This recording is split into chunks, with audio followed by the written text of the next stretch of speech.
Hola chavales, hoy vamos a hablar del concepto químico por excelencia, el átomo. ¿Quiénes fueron los primeros que pensaron en ello? Pues los griegos.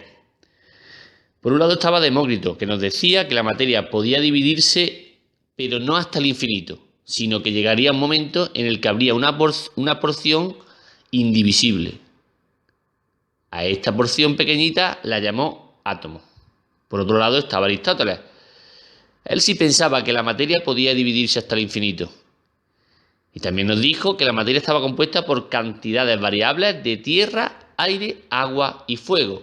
Esa teoría se llamó la teoría de los 4 elementos. ¿Quién se llevó el gato al agua? Pues se llevó el gato al agua Aristóteles. Él ganó la batalla y su teoría estuvo vigente durante 2 milenios. Demócrito fue olvidado y con él, la idea de átomo. Dalton, sin embargo, 2000 años después, rescató la idea de átomo. Utilizando una báscula bastante moderna para su época, pudo formular su teoría atómica, la cual condenó definitivamente la de Aristóteles. Ya la materia no iba a estar formada por agua, tierra, aire y fuego, sino por átomos. ¿Cuáles eran los postulados de la teoría atómica de Dalton? Ahí tenéis el primero. La materia está formada por unas partículas muy pequeñas, indivisibles e indestructibles, llamadas átomos. Por otro lado, los átomos de un mismo elemento son iguales en masa y propiedades. Por lo tanto, los de diferentes elementos son diferentes en masa y propiedades. Y por último, los átomos de diferentes elementos se combinan entre sí para formar compuestos siempre en proporción de números enteros y sencillos. ¿En qué se basó Dalton? Pues en las leyes ponderales. La primera es la ley de conservación de la masa. Esta ley nos dice que en una reacción química la suma de las masas de los reactivos ha de ser igual a la suma de las masas de los productos. Esta ley la enunció Lavoisier, un científico francés, allá por el final del siglo XVIII.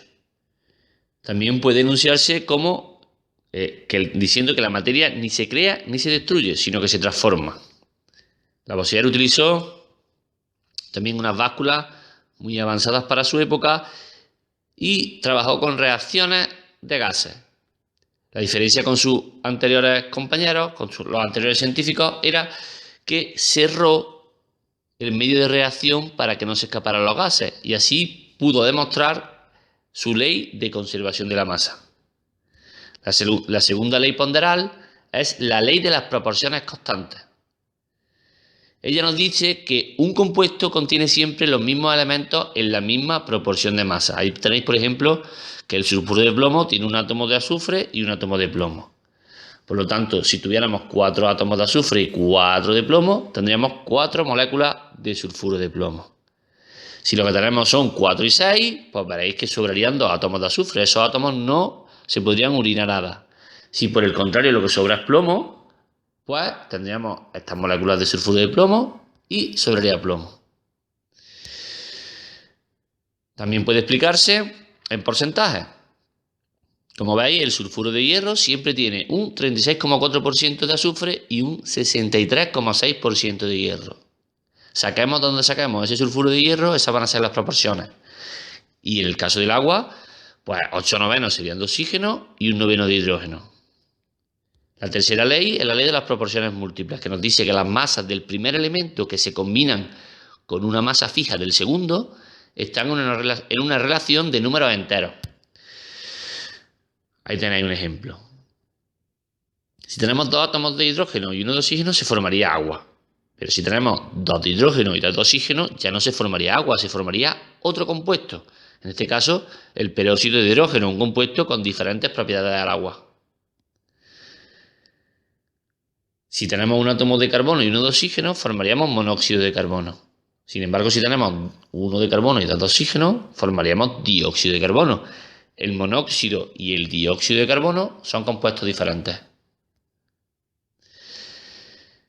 Ahora saltamos a los modelos atómicos. Al principio del siglo XX, Thomson nos mostró su idea de átomo. ¿Qué idea tenía él? Pues una esfera de carga positiva con electrones incrustados. También se le llamó el modelo del pastel de pasas, porque parecía así como un bizcocho lleno de trocitos de pasa o de chocolate. A mí realmente me recuerda más a una sandía. Después llegó Rutherford para darnos su idea de átomo. Ese sí nos recuerda más al átomo que todos imaginamos, ¿verdad? Para Rutherford, el núcleo con carga positiva estaba en el centro y era muy pequeño, mucho más pequeño que en ese dibujo que os he puesto ahí. Los electrones con carga negativa giran alrededor del núcleo y casi todo el átomo está vacío. ¿En qué se basó? ¿Cómo llegó a estas conclusiones Rutherford? Pues con el famoso experimento de la lámina de oro. Ahí os he puesto un dibujo para que lo estudiéis, pero creo que lo vais a entender mucho mejor en este vídeo que os voy a enseñar ahora.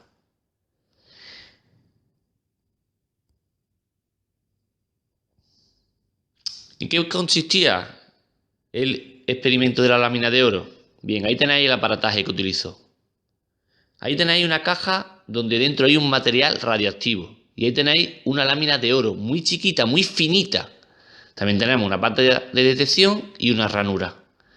¿Cuál era el procedimiento? Pues ahí dentro, como he dicho, en esa caja de la izquierda, hay una partícula radiactiva que emite partículas a una alta velocidad y gracias a esa ranura siempre vamos a dirigir la dirección. Como veis, esa bolita verde es la partícula radiactiva que emite partículas, en este caso partículas alfa. Pasa por esa ranura para dirigir la reacción. ¿Y hacia dónde la queremos dirigir? Hacia esa lámina de oro, que es una lámina de oro finísima.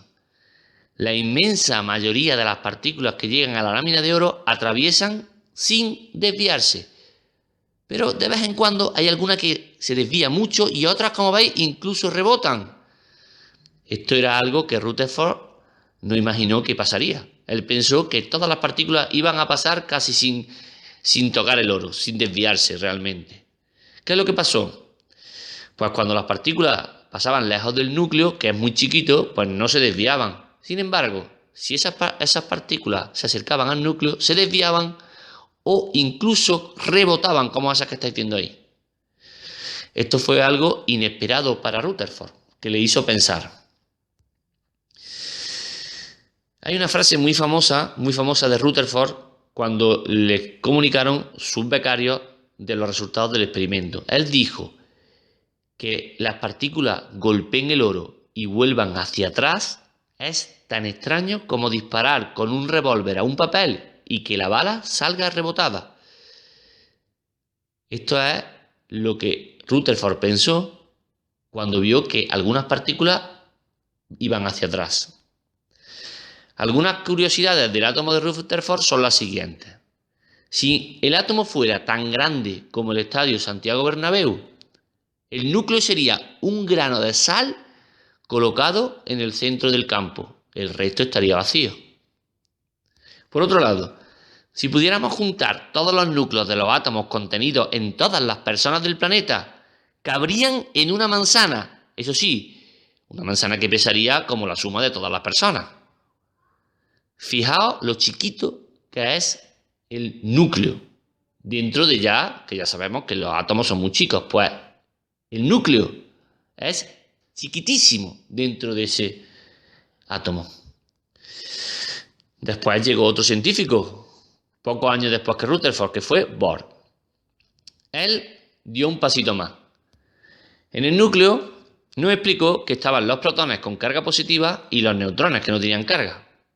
¿Y cuál es la diferencia principal con el modelo anterior? Pues que Bohr nos dijo que los electrones no estaban libres por ahí, por alrededor del núcleo, como lo decía Rutherford, sino que estaban situados en unas órbitas que siempre eran las mismas, unas órbitas en las cuales estaba permitido que estuvieran electrones, mientras que en el resto del espacio eran zonas prohibidas, no podría haber electrones.